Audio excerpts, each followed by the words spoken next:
do we expect to see you in Shiloh 2026? I won't know the exact circumstances and situation. Across social media platforms, church forums, WhatsApp groups, and religious commentary spaces, a new question has begun to dominate conversations. Will Bishop David Oyedepo stop Bishop David Abioye from attending Shiloh 2025? This is our admission policy, 1998, reviewed 2001. This is Administrative Policy Handbook 2003. This is the mandate 2012 and reviewed this year after 12 years. What started as a whisper has now become a full-blown debate, with people dissecting every action, every silence, and every policy decision coming from both camps. The reason for this intense curiosity is simple. The atmosphere between both leaders has visibly shifted since Bishop Abioye launched his own ministry earlier this year. On this final note, and to the glory of God, this assembly, with the name Living Word Conquerors Global Assembly. What would have normally been a routine transition has turned into a national talking point. Members, pastors, and long-time followers of the Living Faith movement are sensing a tension that nobody has publicly acknowledged, yet nobody can deny. At the center of this developing story is a complex question that cuts across loyalty, leadership, strategy, and the politics of megachurch structures. Is Bishop David Oyedepo responding as a spiritual father trying to preserve order, doctrine, and discipline within the Living Faith family? Or is he acting as a strategic institution builder, a leader who understands the delicate balance of influence and public perception, and is protecting the church brand from distractions that might arise if Abioye's presence overshadows the event? For many Nigerians, the mystery lies not just in what is being said, but in what is being left unsaid. This silence, when placed beside recent developments, has opened the door for deeper questions, more speculations, and endless interpretations. The background of their relationship. To understand why this situation has become such a national conversation, it is important to revisit the depth of the relationship between Bishop David Oyedepo and Bishop David Abioye. For decades, Bishop Abioye was not just the vice president of Living Faith Church worldwide. He was a stabilizing force that held the system together during numerous transitions and seasons. His leadership at Goshen, Abuja, built him a reputation as one of the most disciplined, humble, and dependable voices in the entire ministry. To many members, Abioye was the picture of loyalty. He represented consistency, order, and unwavering commitment to the Living Faith vision. Over the years, he stood faithfully beside Widapo through every phase of the ministry's growth, revivals, expansions, internal restructuring, and global outreach. This mentor-son dynamic was so strong and so visible that many could not imagine any form of disagreement or tension between the two men. Their unity was often referenced in sermons, leadership meetings, and training sessions. For millions who attended Living Faith churches across the world, Abioye was not just a deputy. He was a pillar, a symbol, and in many ways, the embodiment of the ministry's spiritual culture. That is why the current silence between the two does not feel ordinary. It is shocking not because people expect drama, but because the absence of communication breaks a pattern that has existed for more than 30 years. And for a relationship built on loyalty and spiritual alignment, this sudden disconnect raises questions that the public is now struggling to answer. The shift, Abioye's new church that changed everything. Everything changed on May 4, 2025, when Bishop Abioye launched the Living Word Conquerors Global Assembly. What many initially thought would be a quiet, small-scale beginning quickly became a major national event. The massive crowd turnout surprised not just observers but even his closest followers. Reports described the atmosphere as explosive, with thousands trooping in, many traveling from different states to witness the birth of the new ministry. The excitement was not manufactured. It was organic, emotional, and symbolic. People came not just to attend a service but to stand with a man they believed had been under-recognized, misunderstood, or sidelined. For many, it was a way of affirming his long years of service. For others, it was an opportunity to be part of something fresh. What made this moment even more significant was the unexpected speed at which the church grew within weeks. The public support was overwhelming. Videos went viral. Social media discussions multiplied. Suddenly, the narrative shifted from Abioye retired to Abioye has returned stronger than ever. This growth sent shockwaves through the Nigerian Pentecostal landscape. It was clear that Abioye had not lost the trust and love of the people. Instead, He had awakened a movement that many did not know existed. Inside living faith circles, this development reportedly created concern. The departure of a man so influential was already significant, but the rapid success of his ministry created a new kind of pressure. People began to wonder how this would affect the internal dynamics of living faith. Would some members shift allegiance? Would upcoming events, including Shiloh 2025, be affected by his presence or absence? These questions gained momentum as more signs of a growing distance between the two leaders began to emerge. Signs of a growing distance. The first major signal of a shift came on the day of the inauguration of Abioye's new ministry. Many expected Bishop Widapo to make an appearance, or at least send a public congratulatory message. For someone who had served beside him for decades, this would have been normal. But there was no visit, no public acknowledgement, no written message, nothing. As weeks passed and then months, the silence grew louder. People who had expected reconciliation, collaboration, or at least a symbolic gesture began to realize that something was different this time. Observers started piecing together the unfolding events, and the narrative of a quiet divide began to take shape. Then came the viral memo from Living Faith Church management. The memo instructed members not to attend programs organized by ex-LFC pastors unless they had express approval. Though the memo did not mention Abioye's name, the timing made it obvious who the primary target was. The public interpreted it as a protective measure, a strategic move to prevent members from shifting loyalty, and a direct acknowledgement that Abioye's influence was too strong to ignore. That memo changed everything. It was no longer speculation. It was now policy. And for many Nigerians, it was the clearest sign yet that the relationship between the two leaders had moved into unfamiliar territory. The once inseparable duo now appeared to be drifting apart in ways that could not be hidden. All these developments set the stage for the lingering question that has become impossible to avoid. With the silence, the policies, and the visible tension, will Bishop Widapo stop Bishop Abioye from attending Shiloh 2025? The Shiloh 2025 fear factor. As the year progresses and preparations for Shiloh 2025 intensify, a controversial question has quietly taken center stage. Will Bishop David Abioye be discouraged or outright blocked from attending the global event? While no official statement has been released, the rumors did not arise in a vacuum. They stem from patterns, decisions, and actions observed over the past year since Abioye launched his new ministry. The speculation began when several insiders hinted that Abioye's presence at Shiloh could create unnecessary distraction. Shiloh is supposed to be a purely spiritual gathering, but the dynamics surrounding these two prominent figures could shift attention away from the core program. Many believe that if Abioye were to walk into the auditorium, the atmosphere would change instantly. People would watch his every movement. Cameras would tilt. Social media would explode.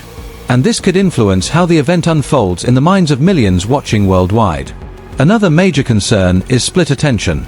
Over the years, Shiloh has been known as a unified gathering, but with Abioye's new ministry rising at an unusual speed, some fear that members may momentarily shift focus, not out of rebellion but out of admiration for a man they once saw as one of the pillars of the ministry.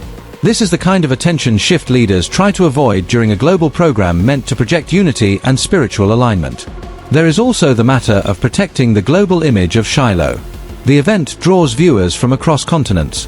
Any moment that hints at division, unresolved internal issues, or leadership conflict could quickly overshadow the deeper spiritual objectives. For many observers, preventing such distractions is not just a personal decision, it is an institutional necessity. Finally, there is the fear of movement. What if Abioye's presence triggers curiosity?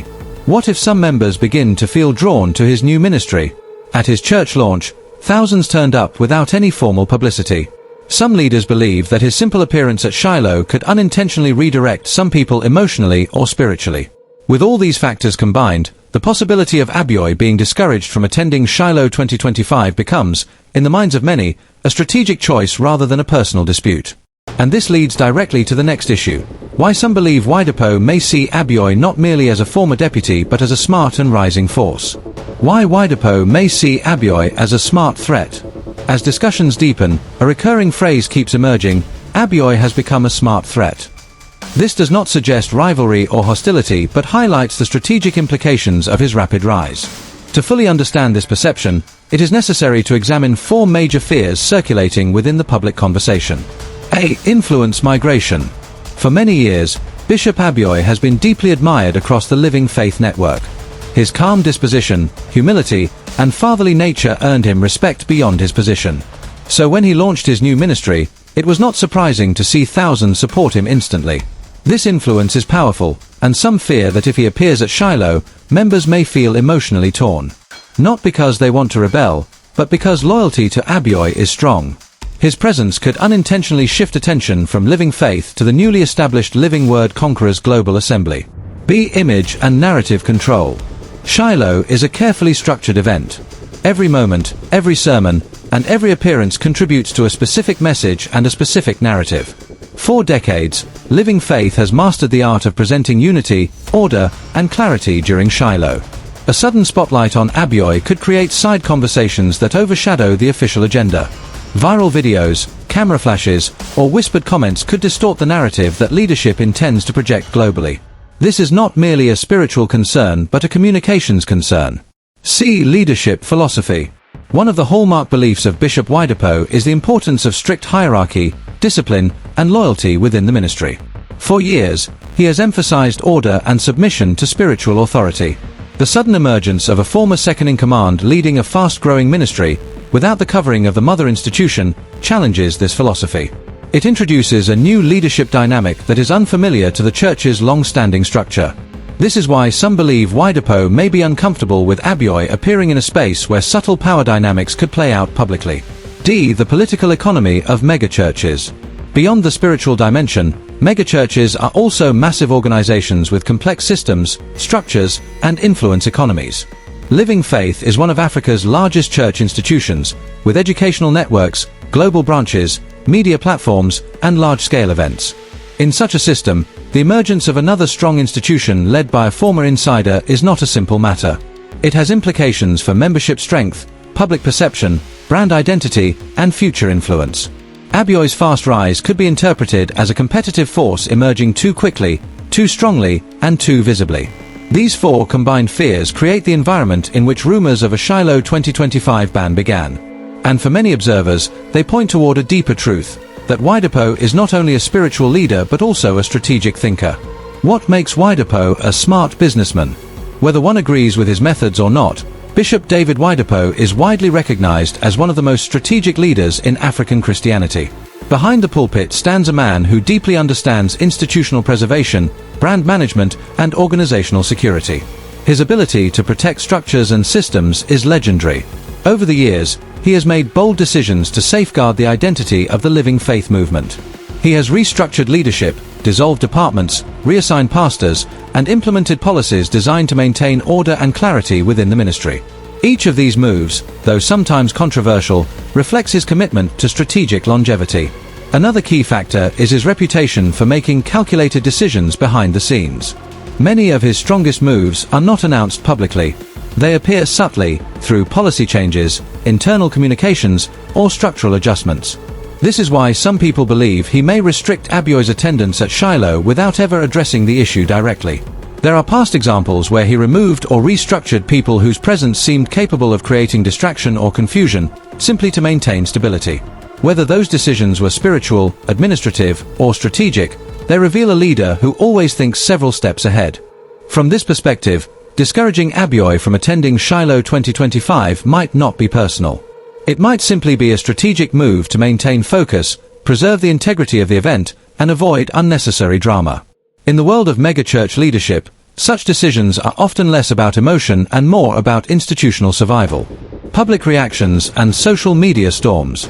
As expected, the public has not stayed silent. The conversation surrounding this alleged ban has sparked intense debate across social media and church communities. Among Living Faith members, many insist that nothing is wrong. They argue that Bishop Widapo and Bishop Abioye remain father and son, and that any perceived distance is being exaggerated by outsiders. To them, the rumors are simply a distraction, a product of online speculation. On the other side, members of Abioye's new ministry, the Living Word Conquerors Global Assembly, believe something much deeper is happening. They interpret the silence from both camps as evidence that Abioye's rapid growth has unsettled the old system. To them, the idea of a ban aligns with the patterns already observed over the past months. Bloggers, commentators, and online religious analysts have added fuel to the fire. Some argue that this is a clash of influence. Others insist it is a strategic power move typical of megachurch politics. A few even suggest that both leaders may be aware of the public conversation but have chosen silence as the safest response. And this silence, more than anything else, is what keeps the controversy alive. Without an official statement from either side, speculation becomes the only explanation people have access to. In the absence of clarity, the public fills the gaps with assumptions, interpretations, and theories. And as long as these leaders remain silent, the discussion will only grow louder. Abioye's silence and what it means. One of the most striking elements in this entire unfolding story is Bishop David Abioye's complete silence. From the day he launched Living Word Conquerors Global Assembly, he has never released a public response about his relationship with Bishop Widapo or the various speculations circulating online. In a digital age where pastors are quick to address controversies, his refusal to speak has become a message in itself. Abioye has maintained an intense focus on his new ministry work, pouring his energy into building structure, discipling leaders, and establishing stability in the early months of LWCG. Instead of meeting narratives with counter-narratives, he allows the work of the ministry to speak louder than trending comments. This silence has created two major interpretations from observers. The first interpretation is that Abioye's silence represents humility and long-standing respect for his spiritual father. Those who hold this view argue that Abioye values peace and believes in allowing time to clarify intentions rather than engaging in public explanations. The second interpretation is that his silence is a strategic form of maturity. According to this angle, speaking too early could escalate tensions, attract unnecessary media attention, or distort the message behind his new assignment. By refusing to comment, Abioye avoids putting fuel in a fire already being stirred by bloggers and opinion leaders. Whether humility-driven or strategic, his silence has become a strong stabilizing factor in this entire transition phase, allowing his ministry to grow without being overshadowed by controversy. What this would mean for Shiloh 2025. If Bishop Abioye is absent from Shiloh 2025, the impact will be deeper than many expect. For years, his presence at Shiloh has been a symbol of unity, continuity, and spiritual leadership within Living Faith Church. His calm personality, steady leadership, and decades-long association with the ministry made him one of the most respected figures on the Shiloh altar. His absence could affect member morale, especially for those who have followed his teachings for years. Some members may quietly wonder why the second most influential figure in the ministry is missing from one of the largest global gatherings of the church. This absence may also intensify gossip and speculation both online and offline. Social media observers, bloggers, and critics of the ministry would seize the moment to push narratives and opinions that might not reflect the full truth. Even loyal members who are deeply committed to the ministry may find themselves confronted with difficult questions from outsiders. There is also the possibility of mixed outcomes for attendance. On one hand, curiosity could push some people to attend physically just to observe the atmosphere and see how the ministry handles the situation. On the other hand, some who deeply admire Abioye may feel a sense of disappointment, leading to emotional withdrawal or reduced engagement. For Living Faith Church, the absence of a long-standing pillar could either challenge the public image or reinforce it, depending on how the leadership manages the messaging. If handled well, it could demonstrate strong institutional discipline. If handled poorly, it could create the impression of internal cracks within the leadership structure. The future of both ministries. Regardless of what happens at Shiloh 2025, the trajectories of both ministries are already shifting. Bishop Abioye's Living Word Conquerors Global Assembly continues to grow at a rate that many did not expect. From attendance figures to the speed at which new structures are forming, LWCG is becoming a significant new force in the Nigerian Pentecostal landscape. Meanwhile, Living Faith Church is navigating one of its most important transitions in decades. With Bishop Widapo gradually stepping back from day-to-day operations and younger leaders rising into visible roles, the ministry is adjusting to internal changes while maintaining its massive global influence.